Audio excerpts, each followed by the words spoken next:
Mesdames et messieurs, bonsoir et bienvenue sur le plateau de la Ronde des femmes, votre rendez-vous 100% féminin, l'émission faite par les femmes et pour vous les femmes. Encore une fois, bienvenue sur le plateau. Obisimla musoka blum kene konnani oni ambeku. Ni wati na nga foli bi an flebara bela jelinga sanga ara wati fuma. Donc neklente plateau inkane ninga Wonder Woman ne biano awere baron chumna. Fatima. Fatima. Hello. Ça va, tu vas Ça bien? va et toi? Voilà, donc il y a quelques semaines, nous avons animé une émission, genre presque un débat. Donc Annie et Annie Wole Bla Musouma pour que vous ayez violence conjugale quand et dankare wale mu metara muso segere ou fruso konnala. Donc ça a fait couler beaucoup d'encre mo chama kumana fo et anana foanye asirankulo maka foko chao ko ku dimna ko parce que ko kuma dama duma plateau en kan ka kadu fana ku akinata fo muso kan onu lu refana be reprocher munu ke muso la. Donc pour que kan émission wale ay wale bla et chef farman ba flama munu mena de meka divin ke mo folo ni ali Amidou Jara dit tonton dragon. Donc ali fana animateur baye malikon nana c'est un animateur chevronné depuis animateur be compter kilingili malla fo kana se bima. Donc afana ayu no chamambo akabara la donner ndo ka da hakilnata kan. Donc ayin wole blale ma okum konnana fana kana hakilnata dit ce que les hommes nous reprochent au thème konnana. Au thème ninga boy non invité flana fana bambolo aller entrepreneurier aller trop Jean-Marc Sabois, j'espère que j'ai bien prononcé oui. Donc aller entrepreneurier en même temps aller chimiste de formation al kosaina abora et Dubai taradola oui jonjon do dama aka entrepreneuriat para konnana. Donc ni ala sona mana sira plateau konnana ba dado kumala ku nyefani. Donc ngawole be sedi mo flanu be man yoro ina ko nan soro plateau konnana kene bublo.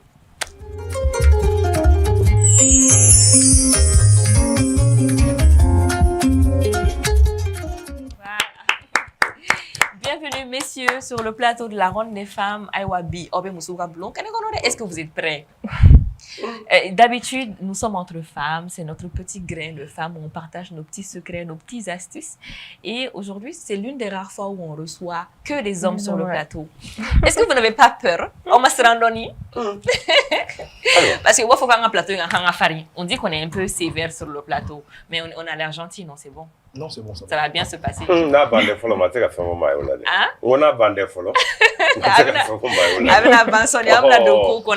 Donc, comme nous avons présentation et Amidou Jara dit tonton dragon ali animateur baye malikono a toye kobo tike ka baba tike mo chama be wa kuma kan me wa kuma kan do me uta ere inando mo do fana baye réseau ka parce que intervention chama be réseau kan mais bibi na ne ko ni sababu soro ka yinye la jara ne ko sobe parce que enfana ambi animation na ma me ko sobe bon enfana be mo munu na jawi audi amba odi ta comme misali donc il y jara ko sobe bismillah ngakene ko na ala ka nya ka tamo amina rabi donc mais comme a dit monsieur Jean-Marc Sabois m'a présenté comme lui c'est un grand entrepreneur, c'est aussi un chimiste de formation, il est ivoirien, avec lui nous espérons avoir plus d'opinions et surtout faire de petites comparaisons entre la culture ivoirienne et la culture malienne.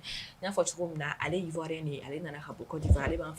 un grand entrepreneur, donc un rébado ka fokanga la dans la kouni et ivoirien donc aller na ko ni wala sa nga seka et an la la ko sanga nyoro madoni kale mui an point fori mui ka point fori ka be frano voilà ça ka plateau diversifié on a débat diversifié donc monsieur Jean-Marc Sabois est avec nous ce soir.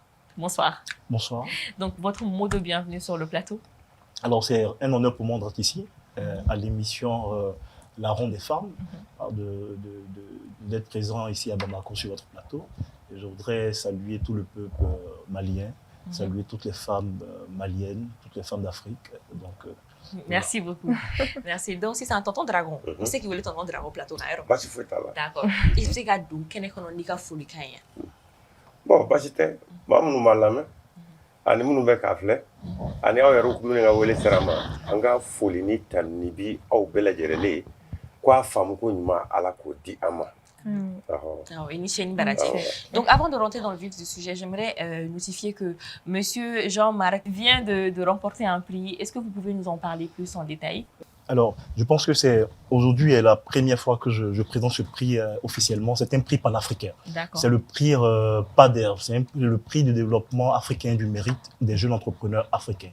C'est un prix qui est organisé chaque 2 ans par le président Kagame. Et donc, il a décelé 22 jeunes Africains qui évoluent dans différents secteurs d'activité. Et moi, en tant qu'ingénieur en chimie, ingénieur en management de la qualité industrielle et tertiaire, j'ai mis en place une entreprise qui évolue dans le secteur de l'agro-transformation, plus précisément sur le segment de l'industrie cosmétique. En fait, je fais des produits d'entretien d'hygiène corporelle, des produits de beauté à base d'une matière première locale qui est l'huile de palmiste, bien connue dans notre société. Voilà. Et aujourd'hui, à partir de ce procédé nouveau que j'ai mis en place, il y a tout un bien-être qu'on propose à la population africaine. Donc c'est partant de là que j'ai glané le prix de l'excellence et du mérite pour le développement ici en Afrique dans le domaine de l'industrie cosmétique. À Kigali le 28 octobre de cette année. D'accord, donc c'est un prix panafricain. C'est un prix panafricain. Okay. Donc toutes nos félicitations à monsieur Jean-Marc Saboua, n'est-ce pas Fatima? Félicitations. Alors, donc c'est pas à Dubaï, c'était plus à Kigali. À Kigali et Dubaï. Kigali et Dubaï. Et Dubaï, les deux. Effectivement. D'accord. Donc nous allons recevoir ce prix-là pour que nous puissions le voir nous-mêmes. C'est ça. Et que vous, les spectateurs puissent aussi le voir. Donc c'est juste après le jingle.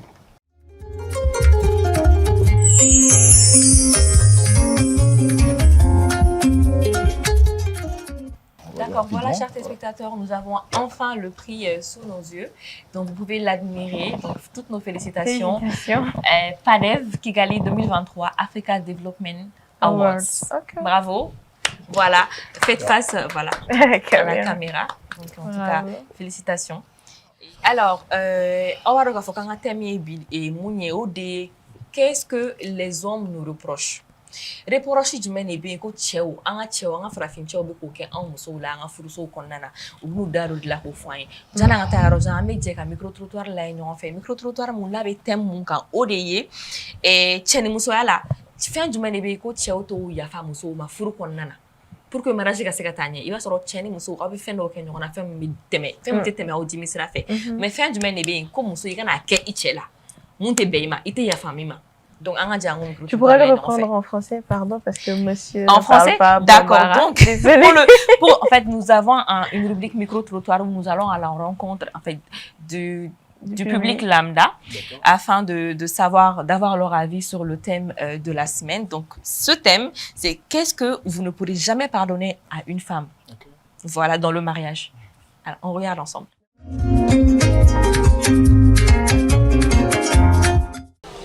Bon, muso bɛ se ka mun kɛ ne la ne tɛ yafa n'i ye infidèle kɛ ne la fo ka diɲɛ wuli ne tɛ yafa i ma très clair. Bon, muso bɛ se ka mun kɛ ne la ko ne tɛ yafa diɲɛ kɔnɔ yɛrɛ yɛrɛ o ye masa ka ne masaw dɔgɔya ni muso ye ne masaw bonya o de ka di ne ye ni muso ye ne masa dɔgɔya o ne to yafa o de ma fo ni masa yɛrɛ yafara waati min na ne ka sɔrɔ ka yafa comme muso masa ne yɛrɛ b'a bonya fana kan ka ne masa bonya ala k'an kisi a ma ne bɛ se ka o infidélité pardonner n bɛ taa ala deli a la ne bɛ se k'o pardonner mais masa dɔgɔya n tɛ se k'o de pardonner. Bon, muso kɔni bɛ se ka mun kɛ ne la ne tɛ yafa. Mais bon, ni muso a essayé, il a par exemple ça quoi, muso a essayé ka fɛn dɔ k'i ka dumuni na, kɔfɛ e nana bɔ o kalama, i ma ye wa, o de b'a yira k'a fɔ ne tɛ se ka da muso la fo ka mun kɛ quoi, ne tɛ da la bilen bon n tɛna da la fɛnɛ, non fɛn wɛrɛ t'o kɔfɛ, ne kɔni bɔra o kalama dɔrɔn ne ye haramuya de fo saya. Fo n'a bolo sera ne ba ma don, o kɔni ye diɲɛ wuli cɛ tɛ yafa ma. Patron tɛ dɔwɛrɛ yɛrɛ, muso fɛ min kan na k'an tɛ yafa. Funa tɛgɛ sira an ba ma don o donnen kɔni a bɛɛ bɛ ban dɔrɔn n'o foyi a bɛɛ bɛ yafa fo dɔrɔn n'a ye n janfa a bɛ se ka yafa mun fana la. Muso kɔni muso furuko ye de a k'i masaw ladon mais n'i ye muso furu a bɛ k'i masaw sɔn sigi tasuma ka patron o ma nɔgɔn dɛ masaw dun y'an ladon de k'an ka musow ta u k'olu ladon n'a fɔra an ye muso ta muso bɛ k'an baw ni siri ka da u patron o kɔni an bɛ jɛ o kɔ don. An bɛ jɛ o kɔ walayi sinon foyi a mana fɛn fɛn kɛ an bɛ se ka yafa a ma a bɛɛ la mais mun ye ba ani fa ta yɔrɔ kɔni non n'a magar'o la dɔrɔn o y'a bannen c'est fini patron merci vraiment. Retour sur le plateau, en bora un micro-trottoir là, on fait avis ou diverger nous. Il y a des gens qui disent que eux, ceux qui ne pardonneront jamais à une femme, c'est si la femme lève la main sur leur mère. Il y a des hommes qui sont même capables de pardonner l'infidélité, mais qui ne pardonneront jamais le fait que tu touches à leur mère. Est-ce que c'est légitime tout ça? Donc je vous passe la parole pour que vous puissiez aussi donner votre avis. Tonton Dragon, an bɔra ka micro-trottoir la yen ɲɔgɔn fɛ sisan nɔ. Ko ni muso ye ko jumɛn de k'i la, i tɛ se ka yafa a ma ko mun kama. Furusa bɛ bɔ ko mun na. Cɛ caman bɔra k'u ka avis de sisan nɔ. Mɔgɔw ye kuma caman fɔ, mais e yɛrɛ ka hakilinata ye jumɛn ye o kan? Ne ka hakilinata y'a bɛɛ de. Kuma fɛn fɛn fɔra a bɛɛ bɛ bɛn. A bɛɛ don, a bɛɛ ye ne hakilina ye mun na? Parce que furu yɛrɛ sigilen don tinɛ de kan. Tana. Ɔhɔn. N'i ye ni tinɛ tiɲɛ furu banna, n'i ye ni tinɛ tiɲɛ furu banna. I ye kuma faamu wa? E ye furu ban, e ma furu ban, furu t'a ni ɲɔgɔn cɛ, a bɛ ɲɔgɔn ka ten de. Ɔhɔn. Furu sigilen don tinɛ dɔw de kan. Nin ti kɛ, nin ti fɔ. I n'a fɔ misaliya la? Misaliya la, muso i cɛ ba nɛnini a ti bɛn. O ti bɛn. O ye dɔgɔyali a ti bɛn. I ye kuma faamu. Muso i cɛ mansaw olu ladonni ma wajibi ye. M'a dɔn n'i y'a faamu. Wajibi ou bien dans la mesure du possible? Non, wajibi yɛrɛ ye muso k'a cɛ mansaw ladon ye. Donc furu yɛrɛ kɛkun e yɛrɛ fɛ sisan furu yɛrɛ kɛkun bɛɛ ye o de an muso an nana jɛna de walasa an ka furu an ka siri ka di dɔ ma an ka t'o ba ladon. An m'an yɛrɛ ba to so mais an t'a mɔgɔ wɛrɛ ta ladon. Dɔ ta tɛ aw ka so wa? O fana tɛ muso dɔ ye. Ok, d'accord. Donc en femme là, tonton Dragon. Donc maintenant je passe la parole à monsieur Jean-Marc. Alors par rapport au thème du micro-trottoir, qu'est-ce que vous en pensez? Oui. Est-ce que vous avez compris un peu le contenu? Non, j'ai compris parce que le contenu, c'est qu'il y a un qui a dit si une femme lève la main sur sa maman, il ne va jamais pardonner. Par contre, il y a un autre qui a dit qu'il pourrait pardonner l'infidélité de sa femme. Mais il ne pourra pas pardonner. Mais il ne pourra pas pardonner le fait que... le manque de respect vis-à-vis de la maman. Je pense que la base de toute chose, c'est l'éducation. Voilà. Je pense qu'on ne peut pas être avec une femme qui n'a pas une très bonne éducation. Voilà. En toute chose, c'est le respect dans une collaboration qui permet effectivement la satisfaction de l'un et de l'autre. Alors, donc moi, je suis d'avis avec celui qui dit que si sa femme lève la main sur sa maman, il ne va jamais la pardonner. Il y en a un, sans vous couper la parole, il y en a un qui dit que le mariage est fait pour que la femme vienne s'occuper de sa belle famille, notamment de sa belle-mère et de son beau-papa. Est-ce que, selon votre culture à vous, puisque vous nous venez de la Côte d'Ivoire, est-ce que c'est ça? Non, c'est pas possible. Chez nous, en Côte d'Ivoire, c'est pas ça. Pardon. Laissez-le défendre. Oui, on va venir vers vous après. Non, c'est pas que je veux l'interrompre, mais la question là a été comment poser. Voilà.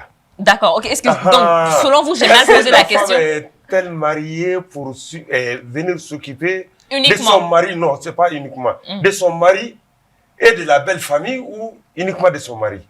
Moi, je pense que c'est la manière de poser cette question. D'accord, donc. Lui, il a son angle de traitement. Donc, est-ce que la femme vient dans la belle famille uniquement pour s'occuper de son mari, son époux, ou de sa belle famille entière? Non, moi, je veux dire, il faut qu'on soit cohérent. Voilà. Le mariage, c'est la femme. La personne physique de la femme, la personne physique de l'homme, ce sont ces deux personnes-là qui se mettent ensemble, qui constituent le mariage, qui constituent le foyer. C'est vrai qu'on provient de deux familles différentes, mais en réalité, ces autres familles différentes, c'est parce qu'il y a eu un homme et qu'il y a eu une femme qui a constitué cette famille-là. Cette nouvelle famille. Voilà. C'est-à-dire que les personnes respectives, en fait, quittent leur famille pour former à eux deux leur famille. Donc, la priorité d'abord, c'est que ça. Voilà. C'est à eux deux de constituer la famille. Donc la femme n'a pas pour obligation, je le dis, et puis ce n'est même pas un droit pour elle, n'a pas pour obligation d'aller s'occuper de la belle famille, de sa belle famille, c'est pas possible. Voilà. Parce que elle, moi je le dis, hein, c'est un raisonnement, je parle en termes d'obligation. Non, allez-y. Je veux être vraiment juste, comme je le dis. Avant que ces deux personnes se mettent ensemble, il y avait déjà deux personnes qui sont mises ensemble, qui ont constitué une famille. Je ne sais pas si on se comprend un peu. Bien sûr. Voilà. Et donc, ces deux familles respectives, là, donc ces deux personnes aujourd'hui qui se mettent ensemble, là, proviennent de ces deux familles-là. Donc, la priorité ici, c'est que quand ils se mettent ensemble, d'abord, la priorité, c'est que la femme doit s'occuper de son homme. À primo. Donc, pour vous, la femme doit s'occuper de son mari. De son mari. Avant sa belle famille. Avant, effectivement. Avant sa belle famille. Est-ce une obligation dans votre culture à vous que la femme aille faire la vaisselle de la belle-mère, la lessive, nettoyer sa maison, préparer pour elle obligatoirement? Parce qu'ici au Mali, ça fait partie de notre culture. La belle famille, quand elle vient en famille, elle a l'obligation de cuisiner, pour toute la famille d'ailleurs, c'est même pas pour sa belle-maman, c'est pour toute la famille. Elle a l'obligation de faire la vaisselle, la lessive de tout le monde à la maison. Et elles en arrivent souvent même à arrêter de travailler ou à accepter même de ne pas travailler, de rester à la maison en tant que femme au foyer. Vous voyez, voilà, en fait, c'est dans le développement des choses, je pense que tout est d'abord culturel. C'est ça. Voilà, on ne peut pas entrer dans une comparaison de la culture malienne, la culture ivoirienne, la culture sénégalaise, et ainsi de suite. Vous comprenez un peu? Moi, je verse dans l'étymologie du mariage. Tout à fait. Vous comprenez un peu? Qu'est-ce que le mariage? Quel est le rôle de l'homme? Quel est le rôle de la femme dans le mariage? Moi, c'est dans ce sens-là que je m'oriente. Mais par contre, une femme qui se marie avec un homme, d'abord, elle a pour obligation de s'occuper de cet homme, mais vu l'éducation, je veux dire, de base qu'elle a reçue, elle a aussi le devoir de s'occuper de sa belle famille. D'accord, donc c'est plus un devoir qu'une obligation. Voilà, effectivement. Donc c'est plus un devoir qu'une obligation. Effectivement. Ok, on a compris. Merci beaucoup. Donc, Menyasi Nirema, tonton Dragon. Et tonton Dragon, selon toi, qu'est-ce que une bonne femme, muso anga farafina, anga malien ou konnana, abe fo munde mako muso numa, muso furuta numa, ou bien muso furule numa. Parce que ibado yani anga tani point yere ɲɛfɛ dɛ. Gɛlɛya min b'a kɔnɔ dɛ, n b'a yɔrɔ f'i ye bi. Ayi, comment amena se gɛlɛya ma? Ayi, a daminɛ de y'o ye quoi. A daminɛ de y'o gɛlɛya in ye. Parce que ne ye finman ye, ka wolo Mali la. Mais ne bɛ muso min fɛ, hali n'o kɛra muso finman ye, a k'a sɔrɔ arabu jogo b'o la ou bien tubabu jogo b'o la. Ne b'a fɛ ka furu kɛ Mali laada kan. O bɛ kɛ cogo di? Aha, wa ko in gɛlɛya yɛrɛ yɛrɛ bɛɛ dɛ. Aw bɛ bɛn mun de kan? Aw bɛna sigi bɛnkan jumɛn de kan? Bɛnkan foyi t'a la. A don dɔw bɛ se ka kɛ a bɛ se ka marché o. A tɛ marché bɛnkan t'a la. Bɛnkan t'a la. Parce que o la, anw ti don furu la mais an bɛ don an diyaɲɛ de la. N'a koyara don min na i bɛ bɔ. Ni min man di ye fana i t'o k'a kɔnɔ. Hali n'o y'a sariya ye, n'a man di ye i t'a kɛ. Donc an bɛ dɔngɔ de la, nka an tɛ furu kɔnɔ. N'i donna furu kɔnɔ, a bɛ wajibi dɔ de sigi kan. Min ko furu tɛ wajibi tɛ furu la tiɲɛ tɛ dɛ. I y'a mɛn? A bɛ fɔ cɛ ye muso balo y'a ma wajibi ye o. A siyɔrɔ dili a ma ye wajibi ye. N'a banana a furakɛli ye wajibi ye. N'a a fɛɛrɛbɔ fana ye wajibi ye. N'a se b'i y'a dɔnkɛnɛfɛnw ɲinini ka d'a ma cɛ la o ye wajibi ye. A dun ko furu tɛ wajibi ye. Wajibi tɛ cɛ kan nin ya. O wajibi fana ɲɔgɔnna de bɛ fana muso kan. Bɛɛ n'i jɔda de don furu kɔnɔna la. E ma faamu. Bon n'o de cɛra ka bɔ a la, e b'a fɛ ka furu kɛ yɔrɔ min na, e t'a fɛ k'o muso furu siri. E bɛ taa muso wɛrɛ furu siri. I y'a mɛn? O yɔrɔ ye ɲɛna kama. Mais n'a nana e fɛ yen, e ko maintenant ko a ka to k'o jogo fana ta k'o jira. Mais n'a bɛ jama na, a ka kɛnɛma jogo in jira. Parce que a n'a fɔ ko karisa muso bɛ nin jogo in na, a bɛ nin jogo la. Mais n'a a bɛ so kɔnɔna na, e bɛ yanga muso fɛ ni jogo min e b'a fɛ a k'o jira. Nkalon de koyi. O tɛ marché. A tɛ marché. Ok. A tɛ marché. Donc an bɛ taa n'an ka question yɛrɛ ye. E yɛrɛ fɛ muso furuta ɲuman yɛrɛ ye jumɛn ye?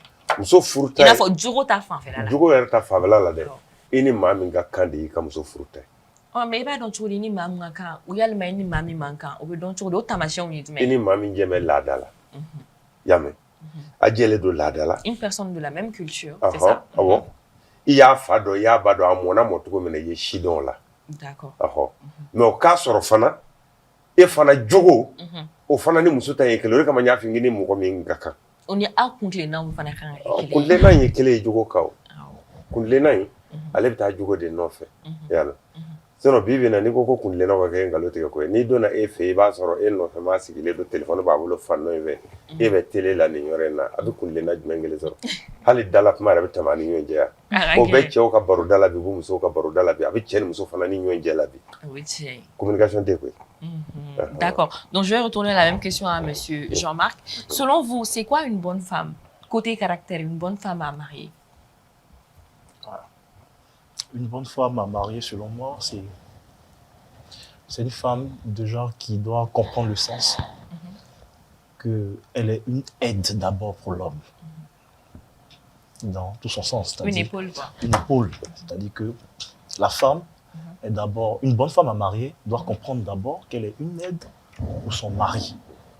Ça veut dire quoi? Ça veut dire le mari qui est le chef de famille, qui est le chef de la femme, ne peut réaliser, je veux dire, l'objectif familial sans qu'elle ne soit à ses côtés. Donc, elle doit l'aider à réaliser ses objectifs. Ça, c'est un. De deux, pour moi, une bonne femme, c'est la femme qui écoute son mari, qui prend en considération toutes ses aspirations, même dans les petits, dans les moindres détails. Une femme qui contribue à l'épanouissement de son époux. Non, qui l'écoute, qui prend en considération toutes ses aspirations, c'est-à-dire tout ce qu'il veut faire, tout ce qu'il veut être, pour l'épanouissement de la famille, qui prend en compte. C'est cette femme-là qui est aimable, qui donne vraiment toute la place à son mari. En réalité, quand je veux parler de toute la place, un homme, c'est quelqu'un qui a besoin de s'exprimer. Un homme, c'est quelqu'un qui a besoin d'être respecté. Tant dans la discrétion que publiquement. Tu vois. Et une fois que la femme arrive à donner, je veux dire, cette place-là à l'homme, j'avoue que l'homme sera le plus heureux. Il y a un livre saint ici qu'on sert tous. C'est vrai qu'on est dans un pays laïque qui dit que celui qui a trouvé une femme a trouvé le bonheur. Vous comprenez, mais attends, ça veut dire femme égale au bonheur. Tout à fait. C'est ce que ça veut dire. Ça veut dire femme égale au bonheur. Donc si femme égale au bonheur, si femme égale au bonheur, c'est que l'homme devient bonheur. Voilà. Donc pour moi, pour terminer sur ce point-là, pour moi, la femme doit être d'abord, pour moi, une amie, donc une complice. Je dois me retrouver en ma femme doit se retrouver en moi. Parce que si femme égale au bonheur, et que moi, homme, je deviens bonheur, ça veut dire qu'on est il y a une addition. Voilà, il y a une addition, il y a une complicité. De deux, la femme, elle doit respirer l'homme, elle doit aimer l'homme, je dis à 100%. Tu vois. La femme doit s'occuper de son homme. Et la femme est celle qui permet à l'homme d'être dans un environnement avec toute une confiance. Voilà, avec toute une confiance. Tout à l'heure, quand on a regardé le micro-trottoir, il y a certains qui ont dit une femme que je vois en train de mettre quelque chose dans ma nourriture. Vous comprenez un peu. Donc, en réalité, la femme, c'est quelque chose de très sacré. Et si vous voyez, aujourd'hui, on peut au fur et à mesure comprendre, quand on constate effectivement dans cette mondialisation-là, là où on est là, on regarde qu'il y a plus de divorces que de mariage. Le taux de divorce, Voilà. oui, tout à fait. Parce qu'on ne retrouve pas l'homme. Je pense que là, on tombe dans le vif du sujet, parce que l'homme ne retrouve pas la femme en réalité. Mais par rapport à ça, moi, je voudrais poser une question. Tonton Dragon, question dans mon boulot, mais là, on pose mais comment on a invité venir plateau de l'ancien féminin? Donc, on a beaucoup parlé de la femme doit être complice, la femme doit être l'amie, la femme doit être l'addition, la soustraction, etc. Mais selon vous, l'homme doit être quoi dans tout ça? Si c'est la femme qui doit chapeauter la confiance, le bien-être, un foyer sain, une éducation, etc. Où est la place de l'homme dans ce socle-là? Alors, vous voyez, dans ce socle-là, la place de l'homme est tout simple. L'homme est d'abord un protecteur. Quand l'homme est rassuré de l'amour, quand il est rassuré de la complicité, quand il est rassuré de toutes ces choses-là, l'homme, il gagne toute son autorité d'homme pour agir fidèlement, avec amour, vis-à-vis de sa femme, pour protéger sa femme, pour aller chercher de quoi manger et ramener avec toute cette joie-là à la maison pour sa femme. Je ne sais pas si vous comprenez un peu ce que je suis en train de dire. Voilà. Oui. Parce que c'est la femme qui crée l'environnement. Et tout ce que la femme doit apporter à l'homme est compensé par l'homme dans les foyers. Selon toi, et pour que complémentarité. Voilà, donc le rôle de la femme et de l'homme dans le mariage, selon Tonton Dragon, on écoute. Voilà. Ni ye cɛ ta ni y'a f'i ye ko furu bɛ siri kan min kan o de ye cɛ jɔda ye furu kɔnɔna na mais mun bɛ se ka dusu don cɛ la ka se k'o baara ninnu dafa a minɛnen don a muso bolo cogo min c'est la même chose qu'il est en train de dire. O de ka ɲɔgɔn faamu a kan o. o de bɛ se ka dusu don cɛ kɔnɔ ka cɛ farinya ka bɛn hala ni bɔli ma k'o da la i y'a mɛn dɛ dɔw bɛ bɔ yan sisan u b'a fɔ k'u bɛ taa yɔrɔ dɔ la u bɛ taa nafolo ɲini na u b'a dɔn a taasira yɛrɛ ye saya ye fɔlɔ kuma tɛ i donni ma yɔrɔ la mais n bɛ taa muso bɛ ye cogo min na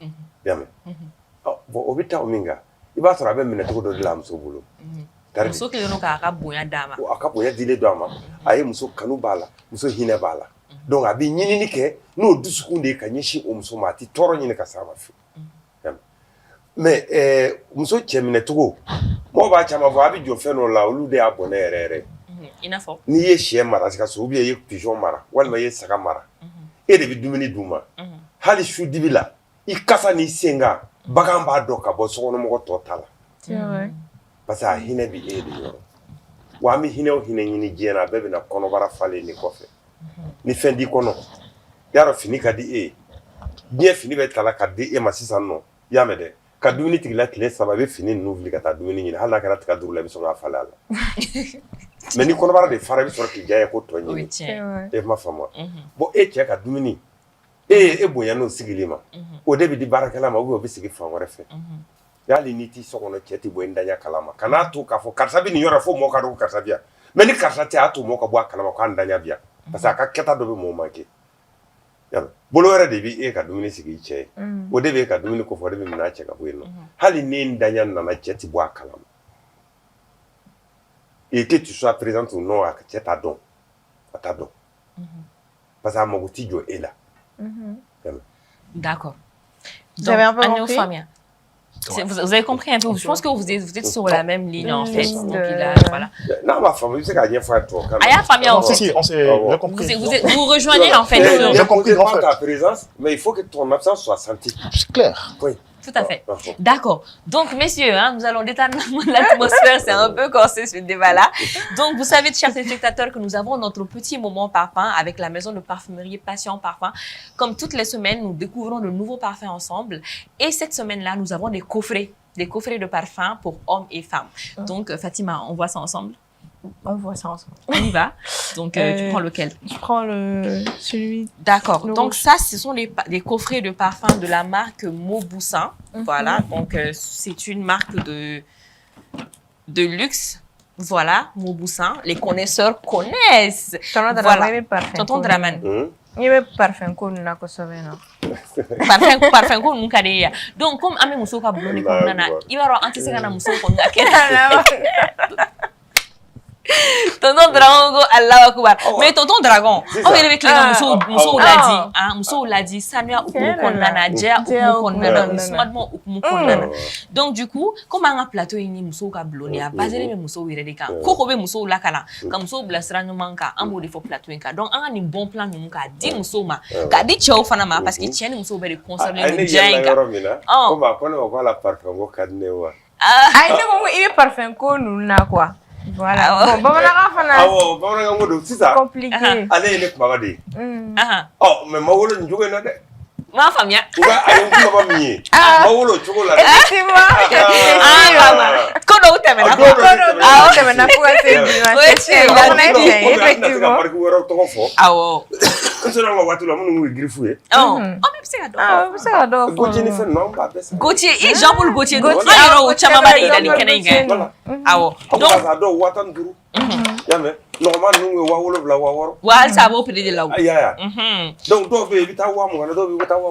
C'est vrai. Voilà. Donc, les coffrets de nous, ils se présentent comme ça. Donc voilà, c'est ça, le coffret. Vous pouvez voir. Allez-y. Donc ça, voilà. On a un gel douche, on a un mini spray qu'on peut mettre dans les portefeuilles, dans les sacs et tout. On a le gros parfum. Voilà. Et on a également le gel douche. Ouais, on a deux gels douche, un petit pour les petits voyages, format voyage, et un grand pour la salle de bain. Pour la salle de bain. C'est ça. Après la douche. Et c'est la même chose, c'est la même chose également pour tous les coffrets. Le coffret est tellement joli, n'est-ce pas? C'est trop Regardez. Joli. Voilà. Donc, mesdames et messieurs, chers téléspectateurs, profitez de ces coffrets-là, surtout avec cette période de fête qui s'annonce bientôt, fête de fin d'année au Bratisila. Donc, si vous cherchez des cadeaux à offrir à votre femme, pas vos femmes, à votre femme ou à votre mari, non, il n'y a pas de vos femmes ici, on laisse les Mais vos femmes, ça peut être, par exemple, ta fille, ta femme, ta maman. Voilà, d'accord. Ok, donc à vos femmes, les dire. femmes en général, ta sœur et ta belle-mère, voilà, pour la soudoyer un peu. Donc, ou bien ton beau-père. Même si tu es ni ma kasaka yeleke ma no fait dro kamalen gorodo. On y en a. Donc, ayo boli jona ako seunta ako se et passion parfait na ni parfait nous belle de soro no ay ni parfait nous sauka emballé ta di aw ni manoma aw kan woro ni aw balmo no busukunuma wala be jowi e ma classe mo meni fen et puis c'est tous en un quoi belle la gel bouche ni crème ni parfum spray à belle bi donc si tu offres ça à quelqu'un que tu aimes, n'est-ce pas que ça lui fera plaisir, Ouais, Monsieur Jean-Marc? C'est très beau. Bien Voilà, présenté. donc du coup, n'hésitez pas à y aller. Donc en ce moment, Passion Parfum se trouve à Trokorobou, en face de l'énergie. Et en ce moment, le numéro défile en bas de l'écran. N'hésitez pas à les appeler pour passer commande. Et ce n'est pas que ça, ils ont d'autres gammes de parfums. Si vous aimez autre chose, ben vous aurez le choix. Je vous en conjure, allez-y. Vous avez tout, vous avez les huiles, vous avez les parfums, même pour les tapis, les parfums d'ambiance, les parfums pour vos fauteuils, vos salons, les rideaux. Vous avez tout en matière de bonne senteur. N'hésitez pas à vous y rendre. Voilà. Donc c'était la minute parfum avec Passion Parfumerie. Donc, en ce moment, je vais demander à Monsieur Jean-Marc de nous donner son mot de départ parce que malheureusement, nous allons nous séparer de lui. Voilà. Donc, mais moi, j'ai une dernière question pour vous avant que vous ne partiez. Dans nos émissions précédentes, surtout une de nos émissions précédentes avec les femmes, notre émission de débat sur les violences conjugales et tout ça. Donc, nous avons relevé plein de points, notamment le fait que dans nos sociétés africaines, les hommes ne sont pas éduqués, ne sont pas préparés au mariage, contrairement aux femmes.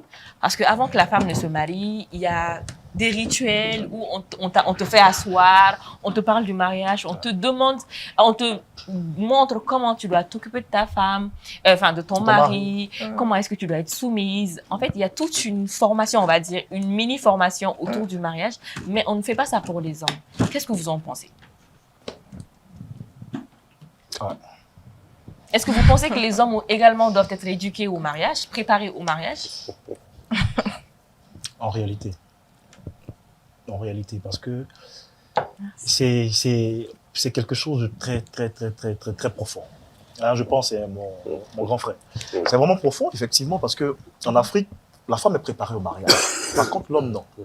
Alors, c'est pour ça que, généralement,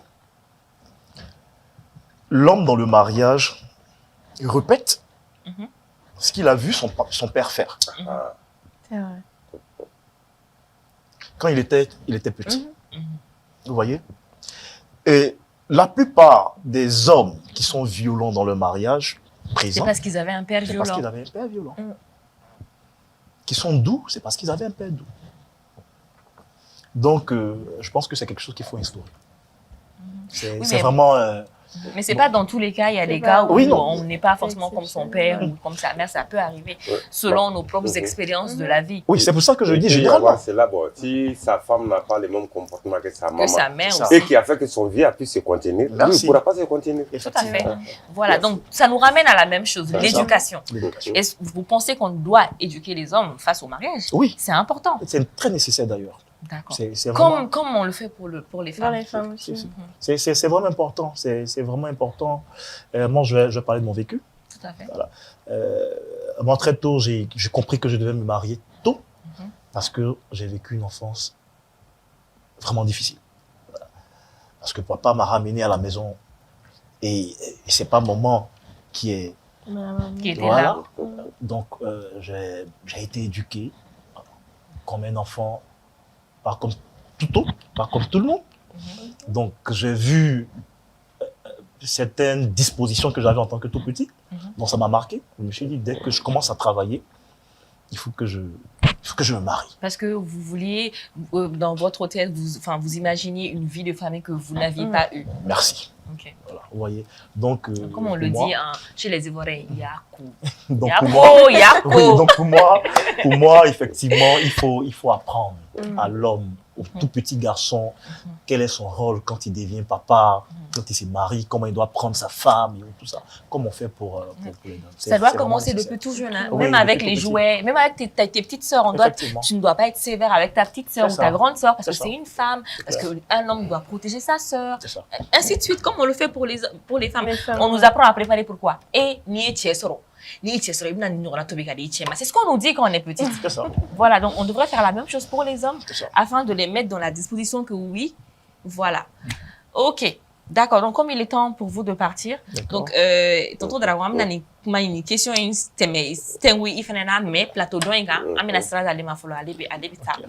voilà, donc est-ce qu'on peut avoir votre mot de fin? Le temps était assez court, hein? On aurait aimé rester un peu et discuter un peu avec vous, malheureusement.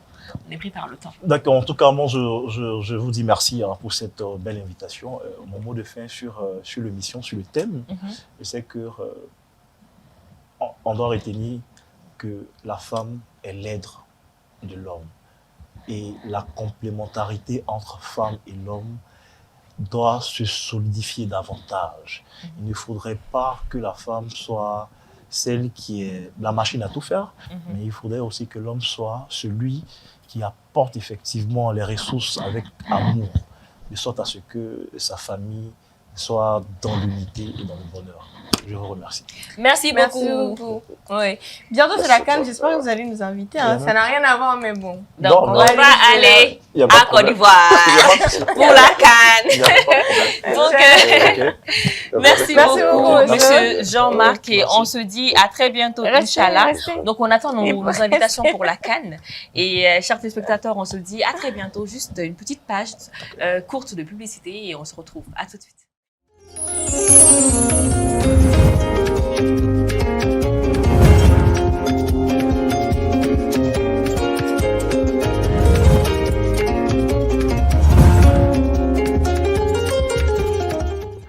En filmera bella jelena fo aussi rolani o yara émission et la ronde des femmes nous musuka blon partie 2 et nous yanga partie flana e nyanga baro kene sigile anga geren kene sigile no ani tonton dragon réunion boulot donc anga et ni doko ni thème et qu'est-ce que les hommes nous reprochent reprocher du mene be chow fana bolo kala c'est un musoma barsa émission chamanke musuka musu ni chow ka ko kan furu konna ko kan violence ko kan musu wi kuma chama fo kuma rebe musuka blon ko nana donc an muso da mo de ka chaka ke kenen kaya donc o kele no chow fana ko ay kuma son ko fo kuma da daga du fana ma u fana ka lame u fana be mi reprocher muso la u fana ka akina ya mu muso da u fana ko fo an muso ya fana ko me donc ni émission ni kalan yoro di kalan blore do donia blone no kala se o maka da o kluka donc on ni ci o ka fidélité la on ni ci o ka la medi oni o ka fleni la ba mananga mando donc allez, tonton et Dragon, mais non, fait, tonton Dragon, il bismillah, ça un blond,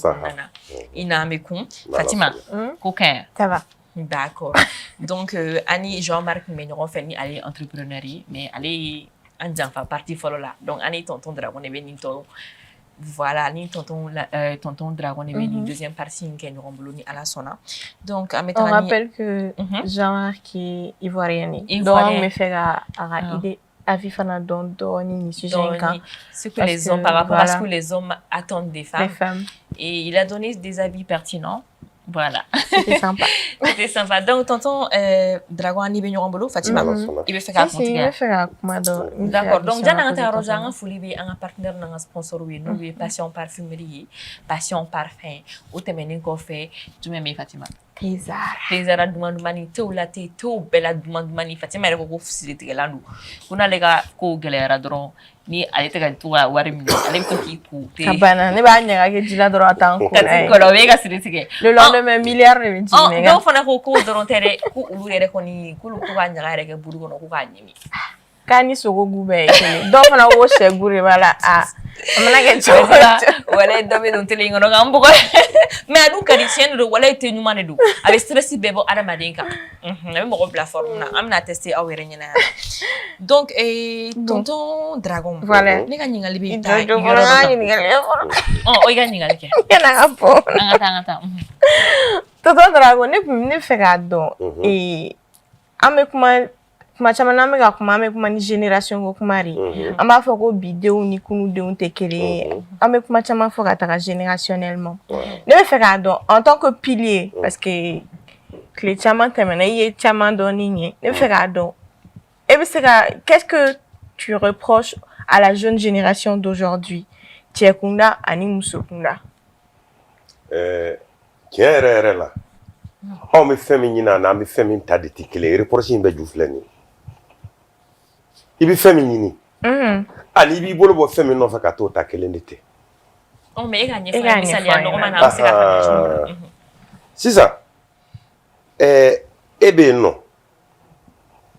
e b'a fɛ k'i ba ɲɔgɔnko de ɲini i y'a ye i ba muɲunen don cogoya min na i ba sabalilen don cogoya min na a y'i fa sutara cogoya min na i ma deli k'a n'i fa kɛ dɔrɔn ka ɲɔgɔn dala minɛ i m'o o ye o la e ye taabolo min y'i ba la e y'o kanu e k'i bɛ muso furu e k'i bɛ muso furu e ba yera yɔrɔ min na k'o furu siri e ma t'i muso ta ye wa o bɛ yɔrɔ min na e taara muso ta ye ka na n'o e ko k'o wa o tɛ kɛ e da la ko e ba jogo ka sɔrɔ la a bɛ sɔrɔ a la cogo jumɛn kelen na a ka gɛlɛn an bɛ fɛn min ɲini an di o de ta o tuma n'a nege bɔra i b'a fili ko ju filɛ nin ye min bɛ reprocher o la dɔrɔn c'est-à-dire maa bɛ fɛn min fɛ i k'a dɔn quoi kanu tɛ dusukun na bilen kanu tɛ cɛ yɔrɔ a tɛ muso yɔrɔ bilen donc mɔgɔw tɛ ɲɔgɔn kanu ayi an bɛ don diɲɛ ko de la maa ye fɛn o fɛn kanu i bɛ s'a da la a tɛ k'i tɔɔrɔ ko yɛrɛ fewu o kama fɔlɔ i b'a ye sisan nɔ ko ni muso ma kɛ cɛ fɛ k'a bɛ k'a den fɛ hali ni somɔgɔw tun ye muso wajibi k'a d'i ma u b'a fɔ k'i teliya ko ka den bɔ a la k'a bɛ segin a denw kama wa n'a sigira a denw kama fana muso min ko a b'i fɛ ka don i ka furu la ale jogo ka ɲi ka tɛmɛ o ta kan parce que a b'a f'i ye ko ale sigi kun y'a denw ko ye fɛn o fɛn bɛ se ka kɛ sababu ye ka barika bɔ a denw na a tɛ to sira kan parce que ale ye kun dɔ sɔrɔ a bɛ kun min fɛ kun min kanu b'a yɔrɔ a sigili la an ma mara dɛ siko t'o la koyi siko t'o la wolola kɔfɛ t'o la wolola ɲɛfɛ t'o la an ma mara munna anw bɛ ka fɛn min fɔ k'o kun bɛ an fɛ yen fɔlɔ a ka girin an bɛɛ lajɛlen ma maa ti an na min bɛ se k'a ku parce que yɛrɛ kɛlɛ de ka jugu kɛlɛ bɛɛ lajɛlen si yɛrɛ la y'a mɛn dɛ o t'i muso ko ye bilen o t'i cɛ ko ye bilen o t'i den ko ye o i ye kuma faamu k'i kun n'i yɛrɛ dusu ye i ka i se i yɛrɛ kun na y'a mɛn muso bɔra n b'a bɔgɔ to ye bilen dɛ e de k'i yɛrɛ minɛ bɔli la kuma bɛɛ m'a dɔn n'i bɛ ka kɔrɔfɔ in taabolo faamu n y'a faamuya adamaden cɛ kan ka se i yɛrɛ de la fɔlɔ i se n yɛrɛ la yɛrɛ fɔlɔ de ye mara fɔlɔ wa o de mara bɛ se i yɛrɛ ka so kɔnɔna na e tɛ se i yɛrɛ la e b'a fɔ k'e bɛ maa wɛrɛ mara parce que se b'i ye i bɛ ka maa tɔw balo i bɛ fanga de bolo ka ɲɔgɔn mara don wa i bɛ den fitinin ye a janingeku n'i bɛ yen nɔ a jumɛn janingeku i bɛ fɛn dɔ ye ɲɛ t'a jate mɛ hakili b'a minɛ ka taa n'a bɛ mɔ jateminɛ ayi janingeku hali ni ko bɔra ka bin sa a bɛ kɛ i n'a fɔ i ye nin ɲɔgɔnna dɔ ye ka tɛmɛ i bɛ fɛn dɔ kalama voilà bon subconscient ka baara de an b'a fɔ ko janingeku quoi o de b'a ta janingeku ale b'a fɛlɛw ni ta ten mais e yɛrɛ hakili t'a la k'i y'a ye yɛrɛ mais o b'a sɔrɔ a b'ale la don dɔ la wale dɔ bɛ taa kɛ dɔrɔn a ko bɛ se ka na cun i ɲɛ kɔrɔ ten mais e yɛrɛ tun t'a dɔn k'i b'a ko kalama o de b'i mɔɔw ka walikɛta tata dɔɔni dɔɔni sokɔnɔ na denmisɛnnin fitininw de b'o ta n'o kɔra sisan nɔ o de kama u b'a f'i ye ko n'i fa ka jugu ko den bɛ juguya sira ta parce que janingeku ye fa ka wale de tɔmɔ a nɔfɛ a ka souvenir donc a bɛ taa kɔrɔ waati o waati a bɛ laban fa jogo la parce que n'i y'a enregistré ka refouler ka yɛlɛ waati min na a bɛ k'ale ka comportement o fana faamuna sinon an da ye min ye an ma mara tiɲɛ yɛrɛ la an bɛ bɛn ɲɔgɔn kan de kɔngɔtɔ fila ma ɲɔgɔn feere dabɔ ni min nɛngo jara o de bɛ dɔ in feere an ma mara dutigi mara an tɛ bi n bɛ ka n'o yɔrɔ yɛrɛ de la furumuso mara an tɛ bi tonton Dragon an bɛ den minnu ka k'olu wolo olu fana mara an tɛ sisan mara yɛrɛ hukumu kɔnɔna na sisan n ye ɲininkali mun tɛ Jean Marc la plateau fɔlɔ sanfɛ k'a fɔ ko yalima cɛw yɛrɛ fana kan ka mara ka lamɔ ka ɲɛsin furu sira ma wa parce que an musow de bɛ lamɔ ka ɲɛsin furu sira ma an bɛ kɔrɔbaya n'a idée ye parce que depuis fitini a bɛ f'i i bɛna furu janni kɔɲɔ ka se i bɛ lasigi lasigili yɛrɛ ye jumɛn ye pour que ka i former ka kumaw don i tulo kɔnɔ i tantiw bɛna munumunu i da la i tɛnɛmusow bɛna munumunu i da la bɛɛ ka pour que ka éducation dɔ de don i la u ni ka taabolo dɔ de don i la furu sira kɔnɔna na kɔɲɔso yɛrɛ fana bɛ ten kɔɲɔso fana ye éducation de ye mais a bɛɛ bɛ kɛ ka muso de kan ɲinakɛlen don cɛw kɔ donc n bɛ fɛ k'a dɔn est-ce que cɛw fana kan ka éduquer par rapport à ça. n bɛna fɛn dɔ de f'i ye sisan karisa ye waliju ye a ba ye jumɛn ye muso tɛ yan karisa ye kɛlɛmasa ye a ba ye muso de m'a wolo wa karisa ye senkola ye muso de m'a wolo wa n'e mago bɛ senkola la i b'o muso de ɲini o de kama u bɛ muso ladamu ka kɛɲɛ ni furu ye parce que diɲɛ tɛ kɛ foyi ye ni muso jɔlen ti a kɔnɔ n bɛ ka fɛn dɔ de f'i ye koyi aw bɛ ka muso filɛ min ye muso ka bon n'o ye a bɛ ka muso filɛ fɛn o fɛn muso ka bon a bɛɛ lajɛlen ye bilahi n'i y'a minɛ k'i ba de tɛ i ka ko dɔ bɛ se a ma n'i y'a minɛ k'i balimamuso tɛ i ka ko dɔ de bɛ s'a ma ni muso fana ye cɛ minɛ a k'ale fa tɛ n'a y'a minɛ k'ale kɔrɔkɛ tɛ u ka dɔgɔ de bɛ yɛlɛ ɲɔgɔn kan ko in de bɛ ten c'est-à-dire muso ye muso saba ye cɛ ye cɛ saba ye diɲɛ bɛɛ kɔnɔ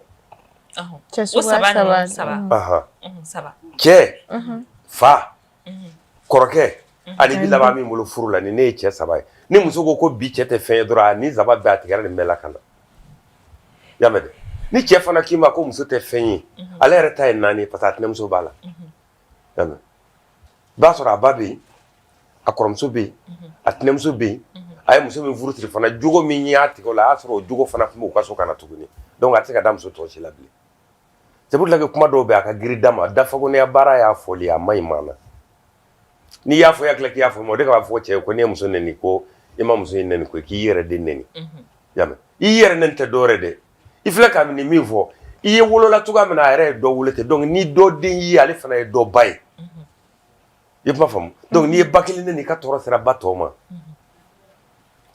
o kama n bɛ fɛn dɔ f'i ye bi a bɛ bonya hakili ma i b'a dɔn sisan ne ye muso furu ne si bɛ yɔrɔ min na ne kɔrɔkɛ bɛ so kɔnɔ ni ne ye muso b'u ka dukɛnɛ na don o don u bɛ n jɛ ta u b'i cɛ ta ko jigi wɛrɛ tɛ muso la cɛ kɔ n'i ye kafalen ye k'i bolo da muso kan e ma jɔ muso in na i tigɛra an jɛ tɔ de sigi la i bolo k'anw tɛ cɛya la d'accord o yɔrɔ faamulen sisan ne tun bɛ fɛ ka i tɛgɛ appuyer kuma in kisɛ yɛrɛ ye mun ye k'a fɔ est-ce que cɛw fana kan ka préparer au mariage m'o min ɲɛ f'i ye cɛ bɛ labɛn furu kama cɛ ka labɛn furu kama o ye jɔyɔrɔ ni jɔdafa de ye mais est-ce que a bɛ fɔ cɛw ye wa est-ce que ni cɛ kan ka furu muso bɛ lasigi cogo min na ka kumaw fɔ a ye est-ce que aw fana cɛw ka côté est-ce que cɛ faw ni a bɛnkɛw est-ce que u bɛ cɛ lasigi ka kuma cɛ fɛ wa parce que an t'o ye hakɛ to muso ta in o ye laada tile ye mɔgɔw ɲɛna ka mɔgɔw kɛ sɛrɛ ye mais cɛmisɛnnin kab'i bolo bɛ ko don min na n'a bɛ fɔ k'i donna cɛya la ladili bɛ daminɛ la ka na u bɛ kɔlɔsi de karisa ni muso tɛna ɲɛ dɛ nin jogo in b'a la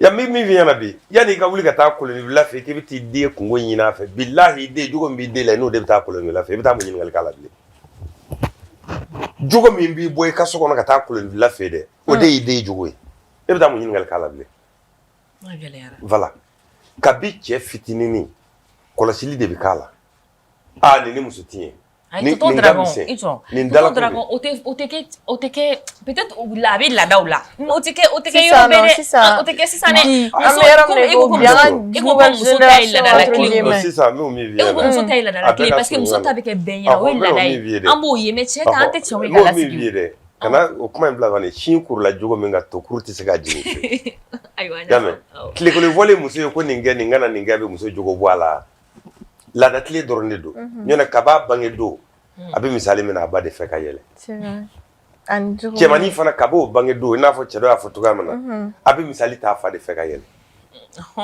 kuma ni voilà aw ka tile la tonton Dragon fagali tun tɛ yen hali n'a tun bɛ a man ca i n'a fɔ ka bi bɔ fagali ni bɔgɔli ni joginniw ni senkari ni bolokariw ni ɲɛkisɛ bɔ mun o yɛrɛ ka bon yɛrɛ olu b'a fɔ k'u tɛ fɛ mun de nana ni o ye u b'a fɔ ko fa neni ba neni fana cɛ fana bɛ muso fa ni muso ba neni furu bɛ kɛ gindo de danaya dɔ de kan ko bɛ ko la ni ne y'a mɛn nɔ ka furumuso la k'i y'a fɔ ne kɔfɛ an tɛ k'i fɛ yanni saya cɛ mais a tɛ furu sa kun bɔ parce que a lakaleli bɛ na a mɛn b'a tɔ caya furu bɛ kɛ lebu dɔ kan sigi bɛ kɛ o lebu kelen kan ka saya k'o lebu kelen kan ka sɔrɔ cɛrɛ wɛrɛ ma sɔrɔ a la o de kama fɔ ko furu ye danaya ye m'a dɔn n'a faamuna a ma faamu kosɛbɛ i t'a wala dɔɔni furu bɛ kɛ lebu dɔ kan par exemple misali dɔ d'i ma sisan nɔ i b'a sɔrɔ dɔw bɛ yen nɔ o bɛ se ka sugunɛ kɛ sidilan na o bɛ muso la o bɛ cɛ la n'i kɛɲɛna n'o tigilama ye a b'a dogo ka ɲɔgɔn furakɛ ka sɔrɔ a ma lakale mais ni e nana fɔ a ka so don o don ko i cɛ bɛ sugunɛ kɛ dilan na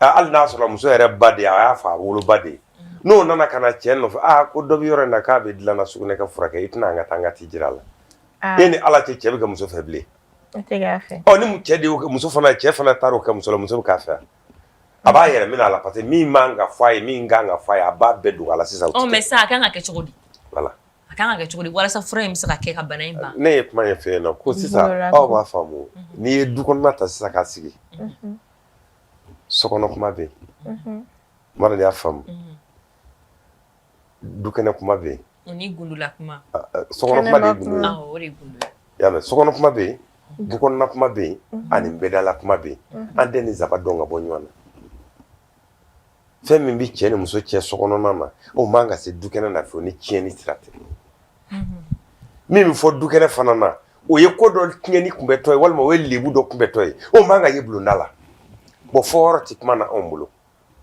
a tɛ cɛ bolo a tɛ muso bolo n'i taara gɛrɛn na i bɛ taa sɔrɔ sigi ma ka cɛ muso kɔrɔfɔ ni musow fana sigira i b'a sɔrɔ sigilen ka cɛ kɔrɔfɔ bon ni furu kɛra o kan ala b'o ka hakɛ to an bɛ mago dilan de kɛ ɲɔgɔn na parce que laada don dɔrɔn ɲɔgɔn k'a fɔ ko furu yɛrɛ bɛ kanu ni fɛn min ɲini ni ɲɔgɔn cɛ o tɛ sɔrɔ a tɛ yen parce que a kɛra dɔrɔn n'i m'a kɛ i bɛ kɛ maa lakolon ye muso tɛ furu la o t'i minɛ maa ɲɛnama ye cɛ tɛ furu si hakɛ dɔ la furu t'i la o t'i minɛ maa ɲɛnama ye donc an bɛ maa ɲɛnama wolo ne ɲini na k'a bere an ka ka sɔrɔ a jogo de ti an bolo y'a mɛn cɛ ni muso cɛ u b'a ko cɛw ka jugu muso ma mais min kelen b'i ɲɛna bi muso bɛ degun min da cɛ kan a ja ka cɛ tɛ se k'a da muso kan fiyewu cogo di sisan e nana maa de ka so wajibi b'a tigilama kan k'o ka ko dɔ k'i ye o b'o ko min k'e ye wajibi la dɛ n'a yɛrɛ bolo wajibi dun kan ka nin kɛ a ja fara a koya kan nin y'a ka kɛta ye i ye kuma faamu n'o o b'o sira kan e ye ale dun b'a fɛ ale ka minɛ bolo min ka e bolo o tɛ yen sisan an bɛɛ lajɛlen filɛ nin an bɛ ka an denw ni an musow kanu san ni nafolo de o de balaw bɛ yen nafolo ko kɛlɛ ka kanu san ni nafolo ye or que fɔlɔ i bɛ sunkuru de nɛgɛ nka i b'i furumuso laja mais sisan a kɛra contraire de mun de fana nana ni o ye cɛw o fana ka fɔ cɛw ye ni n ko fɔlɔ k'i bɛ sunkuru nɛgɛ e bɛ taa sunkuru min fɛ yen i ka diyagoya juru t'a kan i ka foyi kelen t'a kan na a bɛ taa sumukɛ de la fɛ donc maintenant e bonyanko wɛrɛ bɛ taa e bɛ o fɛnw ne ɲini ka na don sigilen ma ye n'a ko min i bɛ girin ka na n'o ye waasa a bɛ se ka dɔ ninnu gɛn ka bɔ a da la y'a mɛn dɛ mais furuso kɔnɔna na i muso bɛ bonya ni karama min da k'i kunbɛn o de kan ka laja wajibi la y'a mɛn selifini tɛ nin yan selifini tɛ san muso ya ko muso laja de don ni ci kɛra k'a ban k'u ye forokɔnɔfɛn bɛɛ lajɛlen ladon walima traite waati sera mɔnikɛlaw yɔrɔ jɛgɛ bɛɛ feerela k'a ban denw tigɛra ka nin wari ye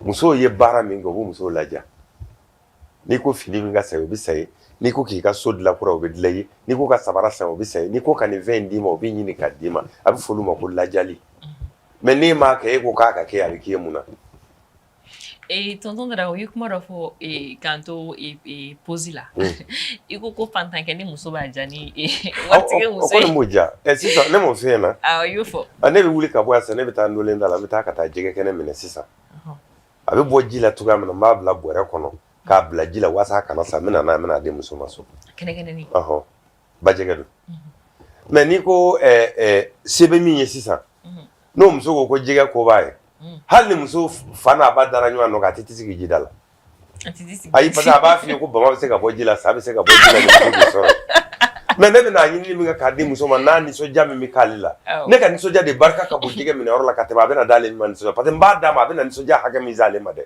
o de fana bɛ don ne dusukun na o ka bon n'ale yɛrɛ ta ye ne min bɛna d'ale ma o nisɔndiya ka bon ne ta ye ne ka nisɔndiya ka bon n'ale ta ye. Ni muso banana dun ala ka ni bana cɛ. Ni muso banana fanda bolo a bɛ da nɔ kan ka taa. Fantan muso. a bɛ da nɔ kan ka taa dɔgɔtɔrɔso la.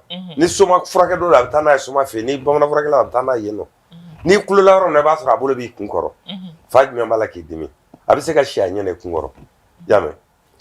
Ni se bɛ min ye n'o muso banana i bɛ di chauffeur de ma a bɛ taa n'i ye clinique la a bɛ na ordonnance d'a ma wa n'a ma tila ka baara la a tɛna lajɛ n'i s'a ma n'i balolen don. Fantan muso kanunen don dɛ. Mais ale de t'a cɛ bonya parce que a ɲɛ juru janya bɛ fɛn wɛrɛ de nɔfɛ kɛnɛ ma min tɛ cɛ ye. O de ye kɛlɛ in bɛ nɔfɛ ko yɛrɛ o nafolo ko kɛlɛ don. O de don sinon kanu min b'a da la ne ye mobili san k'a di muso ma i ye kuma faamu jeliw bɛ taa wo k'a da la bilahi dusukunna tɔɔrɔ min b'a la o ka bon n'a ka nafolo ye min b'a bolo yen ɲɛna n'a ye awɔ a b'a fɛ k'a yɛrɛ jira di k'ale bɛ nin na mais a kun tɛ dɔwɛrɛ tɔɔrɔ min bɛ n kan k'o dogo maa tɔ la. Mais tɔtɔ Daragon kɛ yɔrɔnin dɔ fana bɛ yen nɔ an k'o fana fɔ dɛ cɛ dɔw bɛ yen nɔ wari t'u kun wa ɛgirilen don wa kumakan duman tɛ b'u da fɛnɛ o tɛ muso yɛrɛ nɛgɛ u t'a bɛrɛbɛrɛ n'i kumana dɔrɔn kumakan jugu dɔrɔn de b'a bolo ka siri o muso kan o tɛ muso ladiya fɛn t'e bolo muso bɛ k'e supporter e tɛ muso nɛgɛ o fana ka gɛlɛn dɛ. N'i ko an ka taa n'a ye furu sira kan n'i y'o cɛ o cɛ i b'a sɔrɔ muso in ma d'a ma. Muso ma d'a ma. Ayi fa dɔngɔ ma k'a la ba dɔngɔ ma k'a la furu in kɛra wajibi de kan.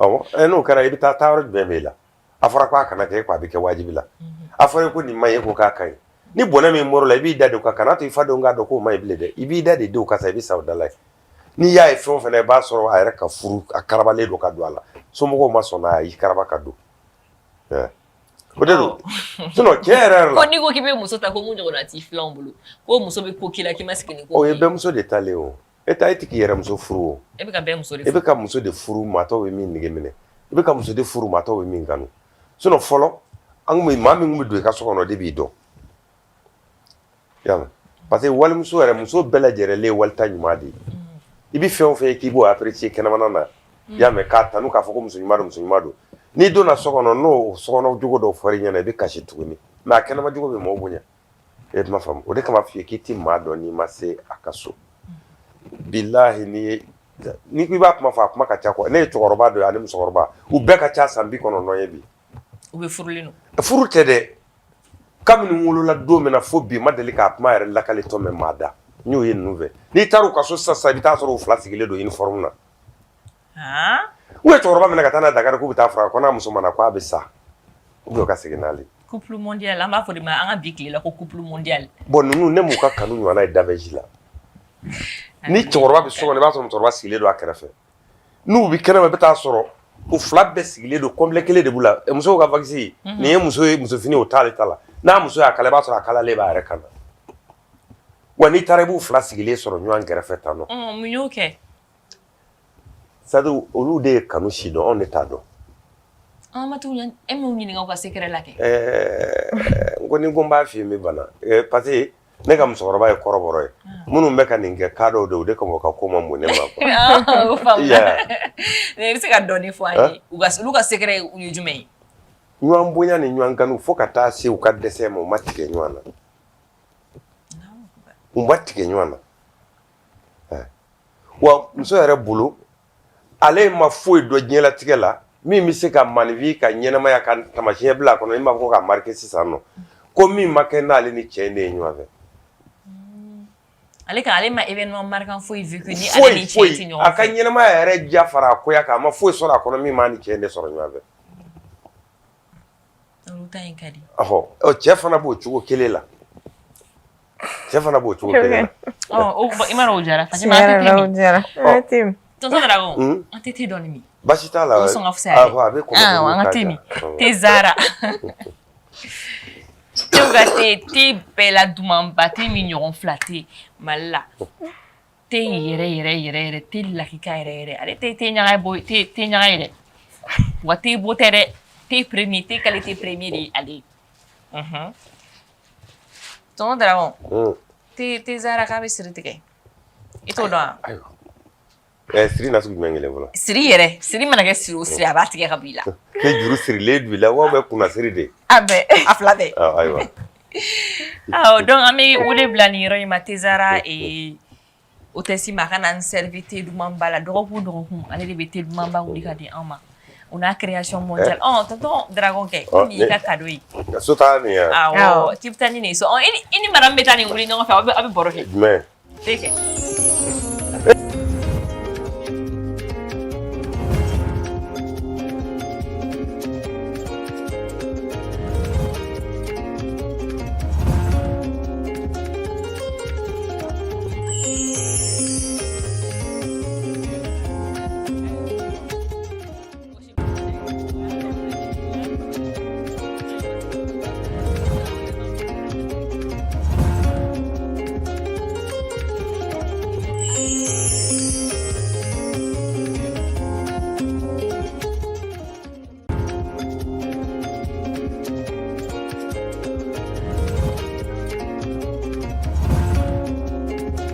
Tellement que Zara tellement que Zara. Amo fode woni kunvolo kungoyara ngungu de flana nyini. Ore goro. Abe koro keleyo. Eni jana ka do mo flore. Ne me fait une question posée. Yanu chenek me fait phénomène ngani pas. Voilà, tijara mene. Amana na kuma korfoto atijara. Jokola. Oh, ay di wonya. Ebe fega do, bi fega kuma do. E kungo ko mi mena ni jeni muso che violence.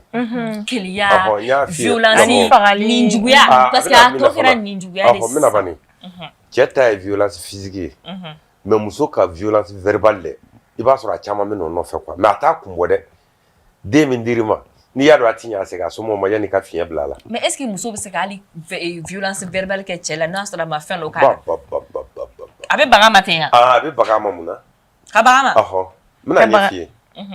Chebe se ka baga muso maka bugo. Mais kuma langolo vo ko ni. Kani sigi fe ko chebe baga muso mala. Parce que ba do jabili yere. Muso forle no la. Jabili o ye kuma kele. E be tlonga do ka fa ba fiye ka mandai. E bo dabla. Ale be no nyu ana were ke fe o du seje. Ya. Go de do. Sadi ni ma bi nyanga ya nyini ka nyuan ndongolo. Kele. Ni yetlonga ka fe ba cheka bu koro. Shida ale bi na ka be na tlonga ke fe pasa ale ba ka dola. Mi ngere la kunu ngotora e kono. E fana bi cheka bu akoro. Furu bi damina furu. Donc dongoro do be faraha. Voilà. Abika dimi. Furu de bi damina la furu la. Donc muso ba fo ki tikale la. E ma fam. Bo e fana ba fo ko muso ke ma ka tikela parce que abe na tikezo ya de sokono. O tikezo ya de nyi be bone jubi me na be me tikezo ya kan. Me tikezo na fra ejumai. Fra ejumai mala. Ndigeri la, andi se ka bonyu anga. Aba gele ade ka na tikezo na, me na tikezo na nyo abo de dabla. Yame. O ye feno ekele. Nit nebe mani vina ki kanga tineme mbato we bisigi ya de. Bika bisigi yango bwanga kula. Bisigi ya bwala pepe billahi.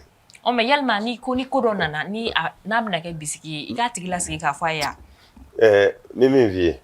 Ni ya tigila sigi ki e bita ol tigila ma nyininga o kodala. E yere jugo do de tanyo ne titi chemene ma wara ka dala kuma foli makena mo. Ni dana bi nani ngonje. Mimi misali ndo maro dima. Asoro onga dogo. Dobe no abi taxi wolde ke. O be dukono. Dora bi dukono e obi television dila ni radio dila de kunga mayto dila nu donyi a wele kana ko akana nani ko amso e malo chien magasin kono o bebluaze de la ko amso e malo chien magasin kono ya ko joni yae donga barakala wula ko alere nyede akato ka malota a chawo no ko kuma tote ko ate malo chien ngo feblef ibaro ka bora kata polisi la ka polisi ga mulu kono kana amuso ni min ya fa de baraka la ku be na kata na akwa ale muso ba bolo ko sammi sabane ko muso e ku bi se ka jugo be fa ale muso la fotali ko wani na ni qur'ana ale bi bolo daka kuma mi wara ale muso man galodo na ale bi jina no fa ale muso ma de ka feni ka ti feni ke ni ye jugo wara fa ale muso ma mais feni ale muso to ga yana sa ya ci baraka la qur'ane ko kale ga patron ko ka kalo dala ko c'est que tu vas muso don ni ne be obisigia ko obi so ma ni nana ni vone ntino obisigia fe wara ma tunu so kono netina nga korle ne wuli ka faro ka sa tika manga wore ya voilà bon ni muso fana ya do ka fo ne ale mene bisigia ma ka fo ko nunu nga malo fene mi ngara anga ne bulu fero ne kuma na ko ale ti so ka ne ale ti so ali malo ko kuma ma fo ya no isara ka mu wala muso be kene fa parce que ale bulu ni kan ale bunya mi ma ne ma bunya ma yo fa na chi ni ne kan ma bunya fe ma ni ma bunya ti la ma ti ki fe ambi ka bone mi judo bisiga do kelenye ani musaka no ina folo yi aho femi mako be mana o nyina yi ngani ngobe nye beti se ka soro ka di mama fe hali mi ma nyine kana na e re ka so fero ne ke bola ba ere je ala ka soro kana fe ndi ema tardi o mene ko e mana fe o fenyi mo garje ke te kelenye soro da te kelenye nga e mana fe o fenyi o nye o nege bi ela o e ka ko keta ni ka ko blata e to lu donga bonyo na tegere ma fo e ni dengu de bita nyini ngalike ni di wata to ko fere bina fi che ko dengu de babulo ni no ko ka ni ga uniforme e che kalu sarate wata ndurubo e do vini o kala ko kele wa mu gane ko kungo be do dala du ko maka balu du ko no la ko ni ma bana ko ka furake o che katla ka sezoro la so trama passé wala kele moto essence so wata ka tabara da la babo mi atike zoya wallahi bon ni mo ma bo denga kono na muso ka ko fitini ni to be se ka yafa mi se ka yafa ko pata be ka doni min de kuna ni bi ni ka saw koro e bulo compensation de kanga kale ka kanu ka nyeshima bon no ti e bulo ora ayro ka se o de bina ni bugoli ni fagal o de bina ni bugoli era ni ya fara nyanga na de sana do mena abi abugoli ke ma bugo fuka ndimi bo o kele bo de furu sero yoro fana ma anga mo be bara do ke kete de ni furu chorna ka se haka do la furu nya fly je furu sa ko aku bo nyanga ga obita jako ya deli de kede abe ngalungmai obita deli ke puma ngalo de ni ko bora la lutu se ga ko se bobali ala ba misali do di ma o de la kan wele kuma do la do ko yamso furusire kalu saba ko yamso e che afa che kwa ka kangarda bai akwa se kuma vamu ko mi yene wolo de ni ko kale ba do ko me ka ta kangarda bai ni nuna sogo na ya ka baraka fini mun bala ubo ko bla ay fini were do kana ako msoma ko nyi haramu bi musoma nyi haramu bi kwa ka wuli ka bo o fana wula ka no njitele banda na kwa kara to de kwa le ko ka kuma afemi ko afle ko ka foka le haram bai ke ka shiga kale kara furusa sawo ya kwai kwa takata pate ne bitanga baraka rola ni kungo kono ta sera o ma mi se ka kalo saba ka rola kalo wora ka rola ne bita ke ne tonyo ale ko kone ka ale ka kari de daye kuma iba fe mi se ko famu me na ye ninge pate imano ya baba nga famu nana ngangarda bawono ma fi ko ni yi kan kari da maye na tigi o sago ko bana ko ta de bike o de ba fi ko kangarti da donc koro de bala koro de do ke kan kari ça dire ndise men nga foti bonna ko na ka teme nga bile quoi ouais on kan kari oho fo ka ta se kari na famu sisa ya famu sisa jamogoti bamana ngame ko o de manga mi kana sisa donc bak mana ka dese cheni ma so ay musoge wele ko ka tap maka bene ka emission la maka kuma ne so ka so ne tara no ngomu me yujisi ay ko ne ka dele ngonda dele o ka de mi ngare bo de fo mi kuma ko o ay kuma nye fo ne ko dem sen ya de asoro o sa no won dem na ne tama parce que na deli na so na ne tama asra na mi nye no boara la ne muso serema ne ni na we bugalla net na se ko se kebali ala na ale fana dusu ya bla muso mbugalla ka jugu be ka fa net na se ko se kebali ala ni kunwe ale soro ko fe net se ka ale bo de kono ngone ka delita tene ay ni nyana bo ani nyonje ne sinden nan ama jumene nyana ti labanda la kuma ka ne ngodo kata no mto wa kunti ma yana ma oh parce que ni ku ba de bi bomu de de ngana kabla e ma fam parce que ni yere ma bi malu o de mani vi ko kenyoy pate ko do be na ko abakela ayre bi mole akelila ya bono kundu gerlo bi be e malu fana ma o tigila ma de ma ko ganyo me ko malu te ma la ni ma farala te fo yi nyana ni lebute o furi njama bite ko malu te chela malu te musula sono kuma do be olubi nyana bo soju la kasara mo bo kenema ya nga beba fe ka jode soro kenema na ngani malu mo chela o ka do ko mitnye kabi ubi ngana ninge musula ko ka do ko misi ala abe ngalu mais ebse ga la delikan du menedi e anga bi furulin kroma manyon kuranu ma cheni muso furulin kro mi fu e doro al téléphone ko ni réseaux sociaux ko ni go me ga mi vie ni mi ye to wuye ika to muso furu seri ni ye arabu ye i k'i ka arabumuso furu siri n'i ko i yɛrɛ ye laadalamaa ye i k'i ka farafin i k'i ka farafinmuso furu siri foyi tɛ se ka dilan ni nin tɛ maro y'a faamu n'e ko i ye tubabulamaa ye n'i ye arabumuso furu siri i b'a bila parce que an ye muso ka ɲɔgɔn sama-sama ni fɛn minnu ka di e ye ninnu bɛ muso sagala dilan y'a mɛn ni cɛ y'a bila yɔrɔ min na o don a tɛ wuli ka bɔ yen ni cɛ y'a kɛ cogo min na o kabiri bɛ a ma i ma faamu o y'o ta ye a tɛ minɛn bila minɛn kɔnɔ a tɛ wuli ka taa yɔrɔ la a tɛ taa foyi n'e sigira k'o lajɛ hali e ka dumuni mana sigi ko baarakɛla kana dumuni ta ka d'i ma ni muso k'a tɛ ka fini ka taa finikola ɲini ka na o dun bɛrɛ se tɛ e a bɛ ɲɛ a la voilà donc i ye min ye dɛ e k'o muso ta bani a bɛ lafiya sɔrɔ a kɔnɔ mais i ye wolo dɔ da i yɛrɛ kan ka sɔrɔ e kɔnɔ n'o wolo couleur tɛ kelen ye e bɛ minɛ o kɛcogo min ma ka sɔrɔ fɛn wɛrɛ ka di e ye ka sɔrɔ o to e ye mais mɔgɔw kɛ mɛ k'e minɛ min e t'a fɛ e ka bɔ o minɛn kɔnɔ e t'a ma o maa ɲini kana bila e kan ka sɔrɔ ne dusukun na k'a tɛ tigɛ a tɛ ɲɛ fiyewu i b'a jate lajɛ an ka mɔgɔ maa ye tɔgɔ sɔrɔ ka tɛmɛ i y'a mɛn dɛ dɔnkilidalaw arajo baarakɛlaw telesolamɔgɔ a min muso fɔlɔ b'a kun a ka dɔgɔ dɛ ɔhɔ kelen muso min fana b'a la k'o ye tɔgɔ sɔrɔ a la ten o min fana b'a furu fɔlɔ la o ka dɔgɔ dɛ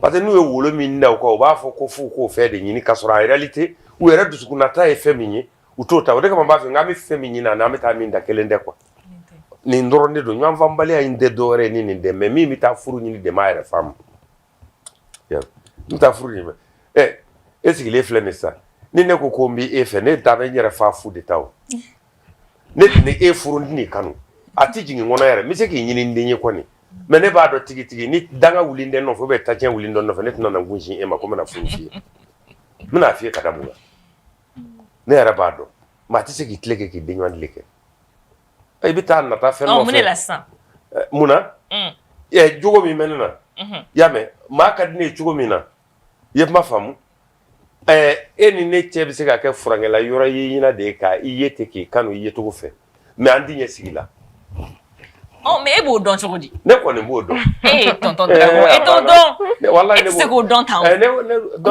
mɔgɔ ye ani mɔgɔ dɔn o fana tɛ kelen ye Allah baro hali taama furankɛ damanda kɔnɔ i bɛ Malibi jogo dɔn kuma tɛ i ni maa min jɛra ka sigi ayiwa d'accord an bɛ tila k'o discussion in to an bɛ tila k'o kɛ hors caméra quoi awɔ donc o hukumu kɔnɔna la an bɛ taa an ka rubrique guwada la an ka jɛ an ka Kamilu Kukula a ka gabugu kɔnɔna la à tout de suite.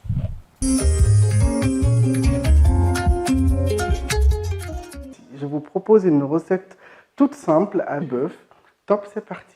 Pour notre rôti de bœuf pour 6 personnes, il nous faut 600 g de filet de bœuf, du beurre, poivre blanc, thym, épices pour viande, sel, ail. Je coupe mes gousses d'ail en deux.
Nous sommes à la fin de notre émission.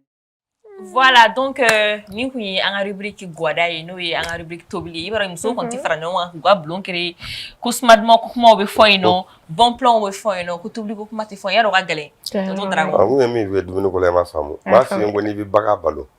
Abi, isenga do kabo mogoto tela choufe. Abi, kasa do kabo mogoto tela choufe. Billahi, muso do benno. Ou tchète, c'est que j'ai encore boulot la dumini Tobili de Kam. Ah, voilà. Donc, il fallait la dédicace au club là. O de kama i b'a dɔn baarakɛla ninnu filɛ nin ye baarakɛla ninnu minnu bɛ sokɔnɔna na bɛ caman bɔ cɛ ni muso cɛ kanu na nka musow t'a kalama u bolo ko lafiya dilen d'u ma quoi baaramisɛnnin dɔw bɛ sokɔnɔna na ni cɛ nana i b'a dɔn a ɲɛ tɛ sago olu minnu kan kan'a to bolo wɛrɛ k'o kɛ fewu ɲɔnɛ i ntanya t'a minɛ fewu bilahi i ntanya t'a minɛ fewu D'accord. I b'a jateminɛ sa cɛ bɛ na sisan n'a nana so kɔnɔ a bɛ deli ka sigi ka te min yɔrɔ min na denmisɛnnin min bɛ n'o bɛ te wuli a ye n'a nana sɔrɔ a ta a bɛ maa bila ka yala ka taa ɲini mais n'a nana so kɔnɔ n'a ko ko muso bɛ min n'u ko k'a bɔlen don a ka banna a ka foyi tɛ yen parce que a ntanya t'a la quoi ya D'accord. i ka maninfin minɛ k'a k'i sago ye a bɛɛ tɛ bolo kuru k'a k'i sago la sɔrɔ ye quoi Fo nafa de ka kɛ adamaden wala f'i mago dɔ de ka ye ni e tɛ yen nɔ o mago ye a k'o dɔn k'a fɔ ko ntanya bɛ yen nɔ a bɛ sama i nɔfɛ dɔw muso b'a k'u bɛ taa dugutaa la n'a k'a bɛ kalo 7 nka jɛmɛ n'a ye dɔ ta a b'a fɔ a ye n'i tɛmɛna tile 3 kɛ kɛlɛ bɛ wuli f'a ko muso tɛ don a ka so mais dɔw b'a fɔ ne kelen ni muso ye dɛ an fila b'a kun an saba b'a kun a tɛ min da tɔw kan a bɛ n'o de da ne kan e jɔda de ka bon a bolo tɔw ye mais o tɛ se ka fɔ e ɲɛna ɲɔgɔn i bɛ jama ka bila tɔw la. Donc le langage de l'amour Benika langage dans les couples.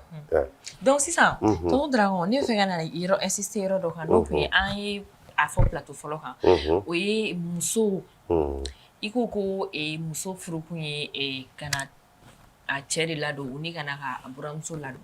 Na ko cɛ ma buramuso dɔrɔn f'i ye dɛ. Kabila yɛrɛ. O bɛna fɛn dɔ f'i ye muso furu la bi i b'a faamu. Ayi jɔn bɛ tila n ka kuma la comme ça i bɛ a jaabi. Ne kɔni ne y'a faamuya an y'a faamuya ten cogo de la k'a fɔ comme si i n'a fɔ furukun wɛrɛ fosi tɛ muso la i ka na du kɔnɔ dɔrɔn e ka kɛ du ɲɛlen ye a kan ka mun ka fini ka ko o ka ko min ka samara kan ka jɔsi o ka jɔsi tobili kan ka kɛ ka di mun ma ka kɛ i n'a fɔ sisan i nana baara de kama du kɔnɔ bon an dun bɛ tile mun na bi an ye nouvelle génération de et puis diɲɛ de bɛ ka gɛlɛya ka taa fɛ don o don donc dɔ kɛ a bɛ ɲɔgɔn dafa e bɛ dɔ kɛ i cɛ bɛ dɔ kɛ diɲɛ gɛlɛya bolo ma e bɛ dɔ kɛ cɛ bɛ dɔ kɛ aw bɛ ɲɔgɔn dafa sokɔnɔna la hali ka taa denmisɛnninw ka éducation dɔrɔn na bi denmisɛnnin kelen ka hali jardin a bɛ fo kɛ a da ka ca dɛ donc n'a fɔra k'aw ka denw balo o kɔnɔna na donc ni e mana baara kɛ i bɛ cɛ de dɛmɛ financièrement balo bɛ nɔgɔya denw ka éducation tagali bɛ nɔgɔya donc ne fɛ an b'o génération de la mais ni e nana fɔ sisan nɔ ko muso furukun bɛɛ ye a ka occuper a buranna baaraw de la ou bien ka cɛ dɔrɔn ladon o faamuyali ka gɛlɛn anw bolo dɔɔnin quoi parce que n'i y'i sigi bi k'i tɛgɛ fila da i kun bi mɔgɔ tɛ mun b'a k'i yɛrɛ tonton Dragon o de y'a to très tôt nous on apprend à travailler an ye baara daminɛ joona pour que an ka se k'an yɛrɛ ta parce que mɔgɔ tɛ se ka mɔgɔ ta bi mɔgɔ ma se hali milliardaire tɛ se a yɛrɛ kɔrɔ jango ka mɔgɔ wɛrɛ dɛmɛ bi parce que diɲɛ de bɛ ka gɛlɛya o ye diɲɛ yɛrɛ n'a taabolo ye donc o yɔrɔnin ne bɛ fɛ i k'o lakilen dɔɔnin i ka adapter an ka génération na parce que n bɛna yɔrɔ in fɔ ka faamu sisan parce que aw bɛ ka furu kɛ ni cɛ de ye o ma ɲɛ ni cɛ tɛ o o ma ɲɛ Fatima ayi ni cɛ tɛ furu tɛ ni cɛ o ni furu bɛ kɛ sisan cɛ niyɔrɔ b'a muso la o de ka hakɛ ka bon nka muso ka hakɛ min bɛ a cɛ kan cɛ k'o hakɛ t'a muso kan ma dɔn n'a faamuya an bɛ tila ka na n b'a bɛɛ walawala ye kelen cɛ niyɔrɔ b'a muso la cɛ dɔgɔmuso niyɔrɔ b'a la a dɔgɔkɛw niyɔrɔ b'a la cɛ kɔrɔkɛw niyɔrɔ b'a la cɛ fa niyɔrɔ bɛ muso la cɛ ba niyɔrɔ bɛ muso la ni muso kelen la ni wa ni si kelen di ja ka hakɛ kɔ muso bolo. mais tonton Dragon a tɛ se ka kɛ sa i bɛ to k'u laja o bɛɛ tɛ dɔ ye yan n'i bɛ se ka baarakɛyɔrɔ ni weekend sera i bɛ don i ka gabugu kɔnɔ i bɛ tobili kɛ i bɛ taa d'u ma. i bɛ kuma in jɛ de nɔfɛ ou bien a dilancogo ɲuman de nɔfɛ ka d'i ma. a tiɲɛ sisan yanni muso kun ka furu ka don dɔgɔmuso ninnu de tun tɛ ɲɔ sɔsɔ olu de tun tɛ fini nɔgɔ quoi. u bɛ taa kɛ dɛ. hakɛ to u b'a kɛ n'u ba tɛna kɛ k'a d'u ma u n'a kɛ o. dɔw b'a kɛ ka d'u ma dɛ an bɛ yɔrɔ min na i fana fo an bɛ ka kuma. ne bɛ ka a fɔlɔ de f'i ye o fiɲɛ min dun nana ka sɔrɔ ka na bita gɛlɛya bɔ a kɔnɔ an t'o de nɔfɛ yan n'e ma fɔlɔ ta si dɔn ka sɔrɔ k'a ni bita da ɲɔgɔn na i t'a fiɲɛ ye o y'a mɛn bon ba ka hakɛ min bɛ yen nɔ dɔgɔmuso ka hakɛ jumɛn ye yanni muso ka furu siri olu de tun bɛ ba dɛmɛ tobilikɛla olu de ye ɲɔsusula ye olu de ye jitala ye y'a mɛn olu de tun bɛ ba dɛmɛ maintenant ni muso furu sirila olu ka jita bɛ nɔgɔya u b'a dɛmɛ de u ka ɲɔsusu dɔgɔya u b'a dɛmɛ y'a mɛn ale de ta y'a ka guwa ye y'a mɛn dɛ u b'a dɛmɛ ɲɔsusu la u b'a dɛmɛ jita la mais fɔlɔ olu ka doni de kun don mais u b'a f'i ye muso in nana a bɛ bolo don a fɛ baara in fanga ka bon a kelen ma o y'a ni mun y'a hakili sɔrɔ dɛ n ko ne bɛ k'a fɔlɔ ta de fɛ wajibi kun wajibi don a b'a dɛmɛ fali tɛ o a b'a bolo don a fɛ a tun bɛ min kɛ ale ta bɛ fara aw ta de kan a bɛ fɔ ko a nana a bolo bɔ tiɲɛ kuma tɛ o parce que aw ka kolonkala tɛ bila fana fo n'a taara cɛla la a b'a dɛmɛ ka kɛ o jita kelen fana bɛ yen nɔ maa kelen di bɔ aw la o la ale bɛ se ka suɲɛ kelen min d'a cɛ la suɲɛ fila min d'a cɛ la o de bɛ yen jɔn a kuma ta cogo min na a b'a kɛ ten ɔ n'a bɛ fini ko aw bɛ d'a nɔ kan ka taa a b'a dɛmɛ ka ji bɔ mais o la fana a bɛ dɔgɔmuso ninnu nimɔgɔniya ni fɛn dɔ ladiya min b'u ni ɲɔgɔn cɛ dɔ b'a kanu ka taa fara a kan ko fini nɔgɔ baara ka ca a kelen ma o bɛ fara a kan donc ɲɔgɔn nɛgɛ bɛ n'o ni ɲɔgɔn cɛ o de tin bɛ don wa o de b'a a kɔrɔkɛ minɛ k'a di muso in ma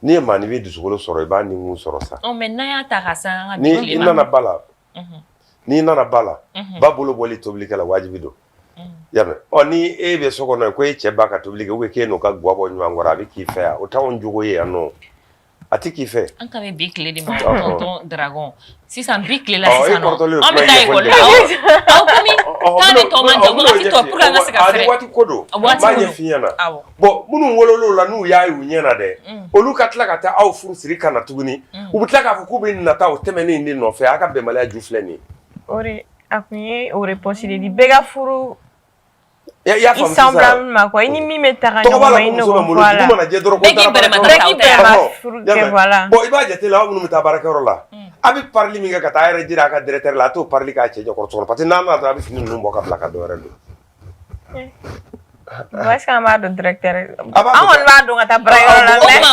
mɔgɔ wɛrɛ k'a ye tɛ wa ni pour que mɔgɔ ye k'i apprécier o i cɛ k'i ye k'i apprécier k'i kanu o barika ma bon i ma dɔn nin ya mun na n'e nana i bɛ fini ni walaka k'a bila mais parce que i bɛ sɛgɛn de o fini kɔrɔ bon ayi o kumana i bɛ fini mun don so kɔnɔ i bɛ ta fini min siri so kɔnɔ i k'o de don ka bɔ ani i bɛ mun don ka taa baarakɛyɔrɔ la i k'o to kɛ ka to so kɔnɔ n'i ye fini don ka taa baarakɛyɔrɔ la y'a mɛn n'i nana mais sokɔnɔ finiw b'an bolo a to i kana f'i cɛ k'i n'a ye fɔlɔ i labɛnna cogo min na ka taa a to i kana f'i cɛ k'i n'a ye fɔlɔ mais sɔgɔma ni ka taa baarakɛyɔrɔ la aw bɛ bɔ ɲɔgɔn fɛ parce que e b'a ka daraka dilan ka d'a ma n'a an ka taa ten dɛ i bɛ n'i jɔ ale de ɲɛkɔrɔ a k'i filɛ fɔlɔ bamananw b'a fɔ ko n damana filɛli kɛnɛ dɛ aw hakili ko in daminɛ n'aw la bi o ka di dɛ tɛ n damana filɛli a tuma e ma ne ya cɛ an ka taa sa i bɛ n damana filɛli de kɛnɛ donc a yɛrɛ bɛ tulonkɛ k'i fɛ a b'i minɛ k'i yɛlɛma yɛlɛma a b'o min bɛ an ɲɛna aw hakili la ko aw bɛ fɛn min nɔ jala k'o koya tuma anw fɛ yen nɔ fɔlɔ a kun tɛ koyi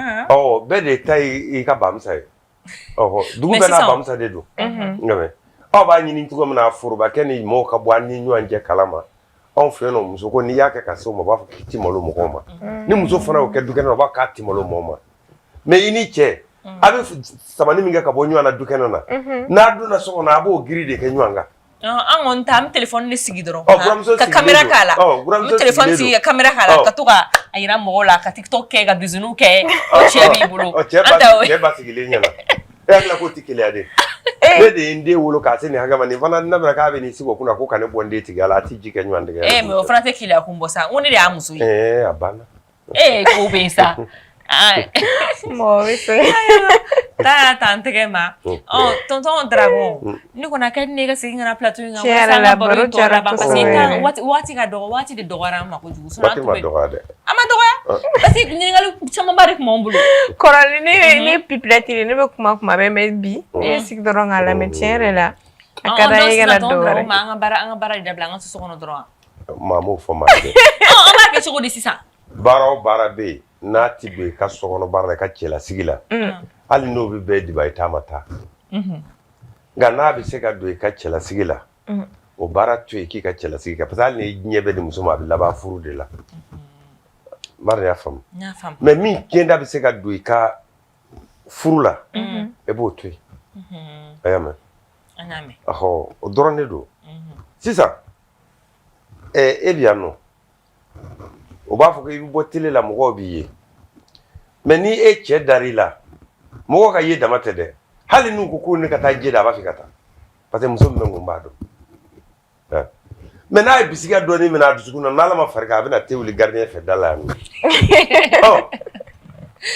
kana to abada manifin ka bisikiya yɔrɔ sɔrɔ i la o tɛ cɛ la o tɛ muso la o tɛ baara ɲɔgɔn na o tɛ teri la o tɛ sigi ɲɔgɔn na n'a ye bisikiya yɔrɔ sɔrɔ i la bilahi a b'i minɛ a ma fo ka taa tiɲɛ bange don min na n'a tiɲɛ ma bange fana a bɛ sa ka sɔrɔ bisikiya b'a kɔnɔ i n'a ni ɲɔgɔn cɛ o de kama a fɔ ko bisikiya man ɲi nin yɔrɔ de don mais n'a kɔni b'a fɛ a cɛw ka k'a ta ye cɛ ɲɛ bɛ jɔ yɔrɔ min na a y'a bolo ɲɛsin a k'a sigi a kɛra a ka negela ye o a kɛra a dala dumuni o a kɛra miniji o kana to bolo yɛrɛ ka nin doni k'a di cɛ ma fɛ n'a nana n'a min sɔrɔ so kɔnɔ a bɛ ɲininkali kɛ wa a bɛ t'i ɲini dɛ mais tant que o bolo wɛrɛ bɛ so kɔnɔ k'a di cɛ t'i ye ka absence yɛrɛ santi i b'a baarakɛla dɔw bɛ yen ni muso ko a b'a bila n'a cɛ bɛ kalan nɔ f'u b'a fɔ ko cɛ ko wɛrɛ de b'u ni ɲɔgɔn cɛ o tɛ dɛ c'est-à-dire a mago bɛ fɛn min na muso in yɔrɔ baarakɛla in n'o ta ka sinsin a ma quoi dɔrɔn de don. An y'a faamuya ayiwa comme on est pris par le temps an bɛ wagati de bolo wagati sera n'o y'a sɔrɔ n'i tun bɛ fɛ ka kumakan wɛrɛ fara nin bɛɛ lajɛlen kan i bɛ se k'a kɛ sisan. ayi an bɛ foli tɔ kɛ ka se lamɛnbagaw ma dɔrɔn k'a fɔ maanifinw ye maanifin i ka k'i yɛrɛ ye a ma fɔ i tɛ kɛ arabu ye a ma fɔ i tɛ kɛ tubabu ye a ma fɔ i tɛ kɛ farafin ye mais n'i kɛra min ye i ka k'o ye mara y'a faamu n'i ko i bɛ kɛ tubabu de ye i y'a mɛn i ka ɲɛnamaya ta tubabu ka ɲɛnamaya balo cogo la n'i k'i bɛ kɛ arabu de ye i ka ɲɛnamaya ta arabu ka ɲɛnamaya balo cogo la n'i yɛrɛ ko i bɛ kɛ farafin ye i ka ɲɛnamaya ta maaya ta olu fana ka farafin ka ɲɛnamaya balo cogo la n'i bɛ muso furu n'i ye aramuso furu siri n'i ye tubabu ye tubabumuso furu siri n'i yɛrɛ farafin farafinmuso furu siri o de bɛ furu mɛn si la nka n bɛ fɛn fɔ an ka malo ni ko ye ko malo tɛ maa o maa la bilahi a tigi tɛ maanifin danbe to i la a t'i danbe to i la fiyewu n'a kɛra i jɛɲɔgɔn ye i bɛ sigi lebu kan an t'o woloma parce que anw bɛ ɲɛfaralenya ni kodɔn jɛ ɲɔgɔn na i bɛ taa sisan nɔ muso min ɲɛfaralen don furu sɔrɔ ka di min ladamunen sigilen don so kɔnɔ n'e tilala ka na tuguni k'o tɛ e bonya e y'a ta bonya kama i y'a ta ɲɛjɛlenya de kama o de tilala ka laban ka na nege bɔ i la i bɛna nkalon da waliden la e y'a ta k'a jogo sɔrɔ la a fɔ kun ye fɛn jumɛn ye bilen haramu de don i ye maa dɔn ni jogo o jogo n'a jɛra o kan a dala foyi ma haramu ye n'i ye hɔrɔn ye ayi a dala foyi haramu de n'i ye hɔrɔn ye ne tun b'a fɛ ka min fɔ a ye o ye nin tiɲɛna la diyara n ye kosɛbɛ ni mɔgɔ mago bɛ tonton Daragon na k'a lasɔrɔ peut-être a bɛ se ka kɛ i ka hakilinata dɔw d'u ma i bɛ sɔrɔ cogo di téléphone na o na tɛmɛ aw fɛ yan nɔ o na tɛmɛ an fɛ o fana bɛ bɛn o tɛ baasi ye ni Ala sɔnna a ma d'accord donc an ka foli bɛ nin yɔrɔ in na Jean-Marc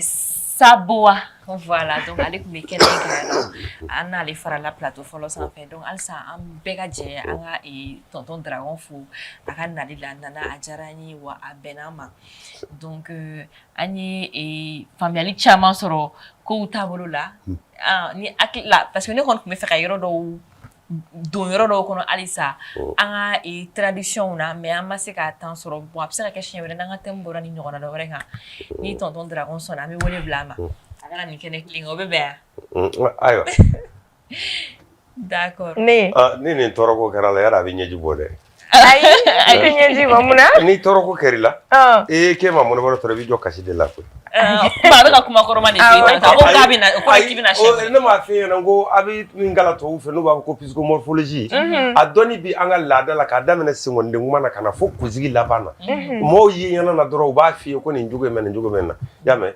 u bɛ se ka disi cogoya la sa a bɛ se ka nin ka dusubaya ko fɔ disi cogo la i disi kɛ cogoya la a bɛ e ka dusubaya ko fɔ wa ni mɔnɛ donn'i la ɲɛji ka surun e ma n'i ma se k'a bɔ i ma se k'a tigi sɔrɔ teliya la k'a bugɔ dɔrɔn i bɛ jɔ ka ɲɛji bɔ c'est vrai mɔnɛ bon disi ninnu b'olu tamasiyɛn mais k'a fɔ lamɛnnikɛlaw fana n tɛ kolonfila n tɛ buguridala la wa n da tɛ don ala maa ye dɛ u k'a ɲɛɲini cogo wɛrɛ la ayiwa d'accord